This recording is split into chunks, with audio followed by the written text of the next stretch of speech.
Bismillahirrahmanirrahim. Assalamualaikum warahmatullahi wabarakatuh. Yang terhormat kepada Ibu Afrik Yunari MH selaku dosen pengampu mata kuliah Hukum Perbankan Syariah dan kepada para audiens teman-teman kelas H4 sekalian yang berbahagia. Baik, pada kesempatan kali ini kami dari kelompok 6 akan mempresentasikan PowerPoint kami yang bertemakan perseroan terbatas atau sering kita sebut istilahnya sebagai PT. Namun sebelum itu kami selaku presentator pada kesempatan kali ini akan memperkenalkan diri kami terlebih dahulu. Kami dari kelompok 6 yang beranggotakan Fityatul Azmi Zulfan dengan NIM 204 102 010 102. Kemudian Sylvia Faizatur Rosida dengan NIM 205 102 010 015. Dan yang terakhir adalah Muhammad Abdul Rofiqi dengan NIM 205 102 010 028. Baik, saya Sylvia Faizatur Rosida di sini akan mempresentasikan terkait pengertian perseroan terbatas beserta syarat-syarat pendirian dari perseroan terbatas. Nah, perkembangan dunia bisnis yang semakin pesat terutama pada saat ini pastinya membutuhkan suatu wadah untuk dapat bertindak, melakukan perbuatan hukum dan bertransaksi bagi para pengusaha. Nah, sarana usaha yang paling populer digunakan untuk saat ini adalah perseroan terbatas. Lalu, apa sih sebenarnya pengertian dari perseroan terbatas itu? Perseroan terbatas merupakan bentuk persekutuan yang berbadan hukum dan didirikan berdasarkan perjanjian. Jadi, berdasarkan perjanjian di sini karena ada pihak-pihak yang membuat perjanjian tersebut, yang artinya ada lebih dari satu atau sekurang-kurangnya ada 2 orang atau 2 pihak yang dalam perjanjian tersebut seperti yang disebutkan dalam pasal 1313 Kitab Undang-Undang Hukum Perdata bahwa perjanjian pendirian perseroan notaris yang disebut dengan akta pendirian. Nah, akta pendirian ini pada dasarnya mengatur berbagai macam hak-hak dan kewajiban para pihak pendiri perseroan dalam mengelola dan menjalankan perseroan terbatas tersebut. Kemudian perseroan terbatas itu juga merupakan kumpulan modal atau saham yang memiliki kekayaan yang terpisah dari kekayaan para perseronya. Jadi pemegang saham memiliki tanggung jawab yang terbatas. Adanya pemisahan fungsi antara pemegang saham dan pengurus atau direksi yang memiliki komisaris yang berfungsi sebagai pengawas serta kekuasaan tertinggi berada pada rapat umum pemegang saham atau RUPS. Nah, perseroan terbatas ini juga sebagai salah satu pilot pembangunan ekonomi nasional. Sebelumnya, hal itu telah diatur dalam Undang-Undang Nomor 1 Tahun 1995 tentang perseroan terbatas yang menggantikan peraturan perundang-undangan yang berasal dari zaman kolonial. Namun dalam perkembangannya, ketentuan dalam Undang-Undang Nomor 1 Tahun 1995 tersebut dipandang tidak lagi memenuhi kebutuhan hukum masyarakat, di mana keadaan ekonomi, politik, serta kemajuan teknologi dan informasi sudah berkembang pesat, khususnya di era globalisasi saat ini. Nah, prinsip-prinsip penyelenggaraan usaha yang baik menuntut perlunya penyempurnaan atau pembaharuan terhadap Undang-Undang Nomor 1 Tahun 1995 tentang perseroan terbatas. Jadi pada tahun 2007 disahkanlah Undang-Undang Nomor 40 Tahun 2007 tentang perseroan terbatas yang menggantikan undang-undang yang terdahulu tersebut dengan maksud agar lebih sesuai dengan perkembangan hukum saat ini, agar dapat mengakomodasi kebutuhan masyarakat.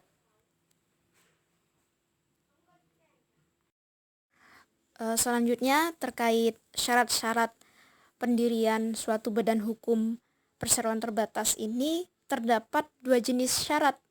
Yang pertama adalah syarat formal atau syarat sahnya pendirian perseroan terbatas di Indonesia. Nah, hal ini terkait syarat-syarat ini telah diatur di dalam Undang-Undang Nomor 40 Tahun 2007 tentang perseroan terbatas. Di antara syarat-syarat formal tersebut adalah yang pertama yaitu akta pendirian. Nah, prosedur pendirian PT atau perseroan terbatas tidak banyak berubah dengan prosedur pendirian PT yang ditentukan oleh undang-undang sebelumnya.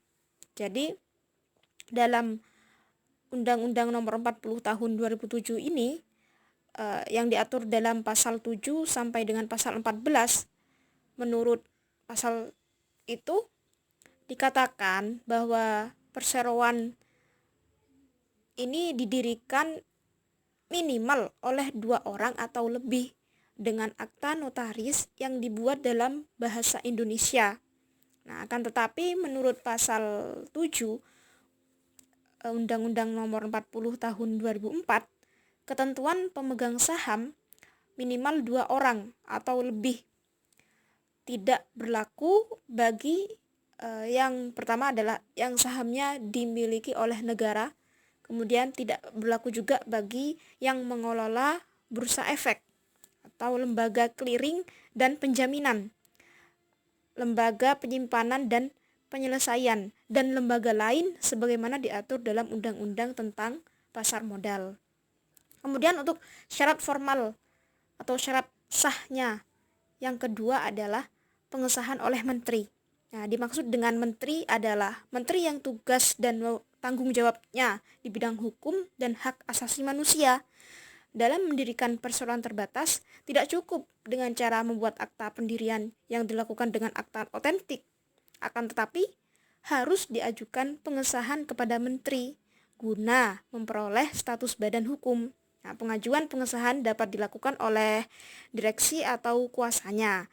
Jika dikuasakan, hanya boleh kepada seorang notaris dengan hak substitusi agar perseroan diakui secara resmi sebagai badan hukum. Akta pendirian dalam bentuk akta notaris tersebut harus diajukan oleh para pendiri secara bersama-sama melalui sebuah permohonan untuk memperoleh keputusan menteri mengenai pengesahan badan hukum perseroan. Kemudian syarat yang terakhir adalah pendaftaran.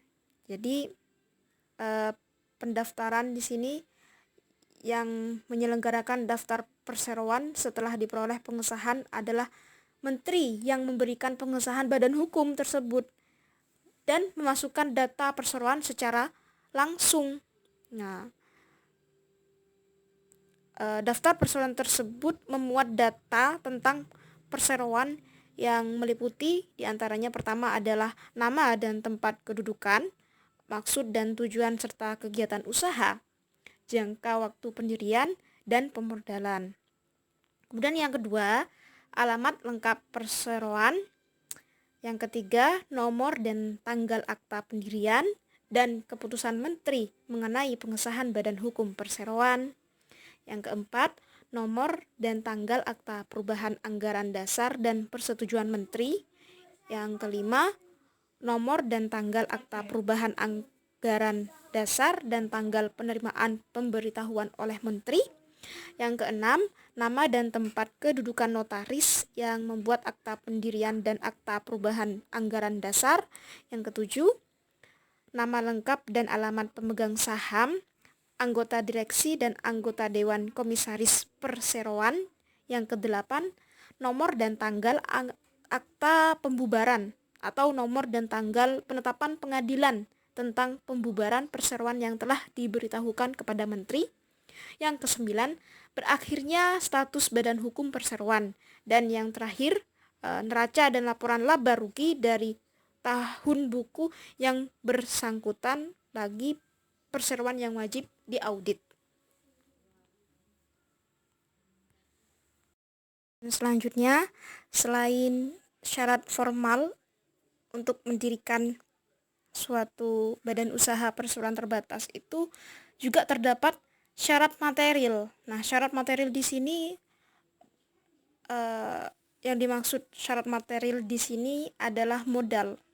Jadi modal dalam PT atau perseroan terbatas di sini ada 3 jenis.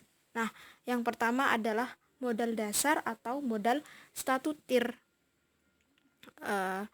Modal dasar ini yaitu jumlah modal yang disebutkan dalam anggaran dasar atau AD PT pada perseroan terbatas. Nah, dalam undang-undang perseroan terbatas disebutkan jumlah modal dasar ini minimal 50 juta rupiah. Seperti yang termaktub dalam pasal 32 Undang-Undang Perseroan Terbatas. Nah, modal ini ditempatkan atau modal yang telah diambil yaitu sebagian dari modal perseroan telah disetujui untuk diambil oleh para pendiri dalam bentuk saham. Kemudian yang kedua adalah modal disetor. Jadi modal disetor di sini yaitu modal yang benar-benar telah ada dalam kas perseroan. Nah, modal ini disetor oleh para pemegang saham. Modal ditempatkan dan disetor penuh sebagaimana dimaksud pada ayat 1, dibuktikan dengan bukti penyetoran yang sah. Kemudian yang ketiga yaitu berupa modal yang ditempatkan dari jumlah modal dasar perseroan terbatas atau PT. Jadi yang dimaksud di sini adalah para pendiri atau pemegang saham itu mengambil sejumlah saham dari modal tersebut yang disanggupi untuk dilunasinya, untuk dimiliki, meskipun sudah ada yang sudah bayar dan ada yang belum bayar. Nah, jumlah saham yang sudah diambil dan disanggupi untuk dilunasi tersebutlah yang dinamakan modal ditempatkan. Assalamualaikum warahmatullahi wabarakatuh. Nama saya Muhammad Abdul Rafiqi. Saya akan melanjutkan penjelasan dari saudara Iza, yaitu tentang organ dalam perseroan terbatas. Organ perseroan terbatas menurut Undang-Undang Perseroan Terbatas terdiri dari rapat umum pemegang saham, yakni RUPS, direksi dan dewan komisaris. Undang-Undang Nomor 40 Tahun 2007 tentang perseroan terbatas. Ketiga, organ tersebut melakukan metabolisme tubuh di dalam badan hukum PT, menjalankan roda kegiatan PT ke arah visi misinya. Kegiatan organ-organ itu meliputi fungsi pembuatan kebijakan, pelaksanaan dan pengawasan.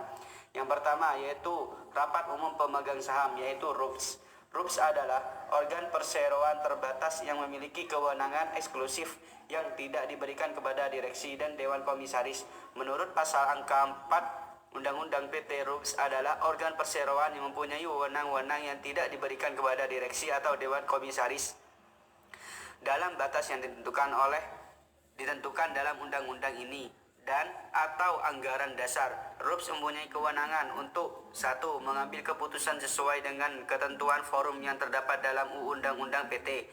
Yang kedua, mengubah anggaran dasar sesuai dengan ketentuan forum yang terdapat dalam Undang-Undang PT. 3. Menyetujui penggabungan, peleburan, pengambilalihan atau pemisahan, pengajuan permohonan pilot, perpanjangan jangka waktu berdirinya dan pembubaran perseroan sesuai dengan ketentuan yang terdapat dalam Undang-Undang PT. Yang kedua yaitu direksi. Tugas dan tanggung jawab direksi adalah menjalankan pengurusan perseroan. Meski pengurusan itu dijalankan direksi sesuai dengan kebijakan sendiri, namun harus tetap dalam batas-batas yang ditentukan undang-undang dan anggaran dasarnya. Dalam menjalankan pengurusnya, perseroan direksi dapat memberikan kuasa tertulis kepada karyawan perseroan atau kepada orang lain untuk melakukan pembuatan hukum tertentu atas nama perseroan. Jika anggota direksi terdiri lebih dari satu orang, yang berwenang mewakili perseroan adalah setiap anggota direksi, kecuali anggaran dasar menentukan bahwa hanya direktur utama yang berwenang. Selain itu, direksi mempunyai kewajiban untuk: 1. Membuat daftar pemegang saham, daftar khusus, risalah RUP, dan risalah rapat direksi. Yang kedua, membuat laporan tahunan untuk disampaikan kepada RUPS. Yang ketiga, memelihara seluruh daftar, risalah, dan dokumen keuangan perseroan di atas dan dokumen perseroan lainnya. Yang terakhir yaitu Dewan Komisaris. Komisaris mempunyai tugas untuk melakukan pengawasan atas kebijakan pengurusan, jalannya pengurusan pada umumnya kepada perseroan ataupun usaha perseroan kepada direksi. Ketentuan ini terdapat dalam pasal 108 Undang-Undang PT. Komisaris yang melakukan pengawasan mempunyai beban tanggung jawab yang sama dengan direksi. Kewajiban mengenai tugas komisaris terdapat dalam pasal 116 Undang-Undang PT. Yang pertama, membuat risalah rapat Dewan Komisaris dan penyimpanan salinannya. 2. Melaporkan kepada perseroan mengenai kepemilikan sahamnya dan atau kerugiannya pada perseroan dan perseroan lain. Yang ketiga, memberikan laporan tentang tugas pengawasan yang telah dilakukan selama tahun buku yang baru lampau kepada RUPS. Dampak apabila salah satu organ ini tidak ada, maka PT tidak dapat didirikan atau harus terjadi perubahan anggaran dasar, dikarenakan dalam Undang-Undang PT telah disebutkan bahwa organ perseroan adalah RUPS, direksi, dan Dewan Komisaris. Mungkin sekian dari saya. Wal taufiq wal hidayah wal akhir. Wassalamualaikum warahmatullahi wabarakatuh. Assalamualaikum warahmatullahi wabarakatuh. Nama saya Fityatul Azmi Zulfan, NIM 2041020100102. Saya akan menyebutkan dan menjelaskan apa saja kelebihan dari perseroan terbatas atau PT. Yang pertama, harta dan aset pribadi lebih aman. Kelebihan pertama yang bisa Anda dapatkan ketika memilih PT adalah aset dan harta yang Anda miliki sebagai barang pribadi menjadi aman dan terlindungi. Hal ini karena PT merupakan badan hukum yang dianggap sebagai entitas tersendiri, sehingga ketika perusahaan Anda memiliki utang dengan pihak ketiga atau gagal menjalankan kegiatan bisnis, maka kerugian yang akan ditanggung oleh pemilik perusahaan adalah sebatas jumlah modal yang disetorkan. Sedangkan aset pribadi tidak akan digunakan untuk membayar atau melunasi utang perusahaan tersebut. Yang kedua, kepemilikan saham mudah dialihkan.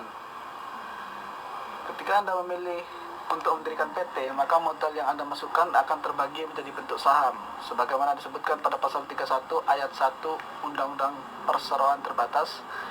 Dengan adanya saham, Anda merupakan pemegang saham dari PT tersebut, dan saham yang Anda miliki dianggap sebagai aset tidak berwujud, sehingga saham tersebut dapat dialihkan kepada pihak lain, misalnya dengan cara menjual saham.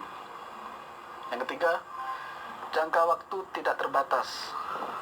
Dengan memilih PT sebagai badan usaha, Anda tidak perlu lagi memikirkan jangka waktu berlakunya PT tersebut. Karena menurut pasal 6 Undang-Undang Perseroan Terbatas, PT dapat didirikan untuk jangka waktu tidak terbatas atau tidak dapat didirikan untuk jangka waktu terbatas sebagaimana ditentukan dalam anggaran dasarnya. Artinya, Anda sebagai pendiri PT dapat menentukan berdasarkan kebijakan Anda sendiri apakah PT yang Anda dirikan ini untuk jangka waktu tertentu atau untuk waktu yang tidak terbatas. Yang keempat, lebih mudah untuk mendapat pendanaan. Dalam menjalankan bisnis, ada kalanya Anda membutuhkan modal untuk mengembangkan bisnis itu sendiri. Dengan memiliki badan usaha, terutama yang berbentuk PT, Anda dapat lebih mudah untuk mendapatkan modal usaha dari bank, di mana bank akan lebih mempercayai badan usaha berbentuk PT dibanding badan usaha lainnya, karena PT merupakan badan hukum yang dianggap sebagai entitas tersendiri yang terpisah dengan pendiri PT. Selain itu, Anda juga bisa mendapatkan tambahan modal melalui penerbitan saham baru ketika ada investor yang bermaksud untuk memberikan modal dengan menjadi pemegang saham di PT Anda. Yang kelima, membuka kesempatan bisnis yang lebih luas. Dengan mendirikan PT, kesempatan Anda untuk mengembangkan bisnis juga semakin besar. Anda dapat berpartisipasi dalam tender, juga mengembangkan bisnis dengan membuka kantor atau cabang. Yang keenam, diwajibkan berdasarkan hukum yang berlaku. Menurut peraturan perundang-undangan yang berlaku, ada beberapa bidang usaha yang diwajibkan menggunakan badan usaha yang berstatus badan hukum seperti PT. bidang usaha tersebut antara lain seperti bank, penyelenggara P2P lending, dan penyelenggara outsourcing. Maka dari itu, sebelum Anda memutuskan badan usaha apa yang cocok untuk bisnis Anda juga harus memperhatikan jenis kegiatan usaha yang Anda jalankan. Apakah wajib berbentuk badan hukum atau jika diperbolehkan dijalankan dalam bentuk firma, CV, atau bahkan perorangan. Yang terakhir, yang ketujuh, meningkatkan kredibilitas. Nah, kalau memilih badan usaha yang berbentuk PT, orang lain akan menganggap Anda lebih serius dalam menjalankan bisnis, sehingga meningkatkan kredibilitas Anda. Dan meningkatnya kredibilitas juga mempengaruhi terhadap pengembangan bisnis Anda, karena klien akan lebih percaya untuk menjalin kerjasama bisnis dengan perusahaan Anda dan menunjukkan bahwa perusahaan tersebut lebih profesional. Ya, sekian dari saya. Assalamualaikum warahmatullahi wabarakatuh. Terima kasih atas perhatian dari para audiens sekalian. Demikian yang dapat kami sampaikan. Kurang lebihnya kami memohon maaf yang sebesar-besarnya. Wassalamualaikum warahmatullahi wabarakatuh.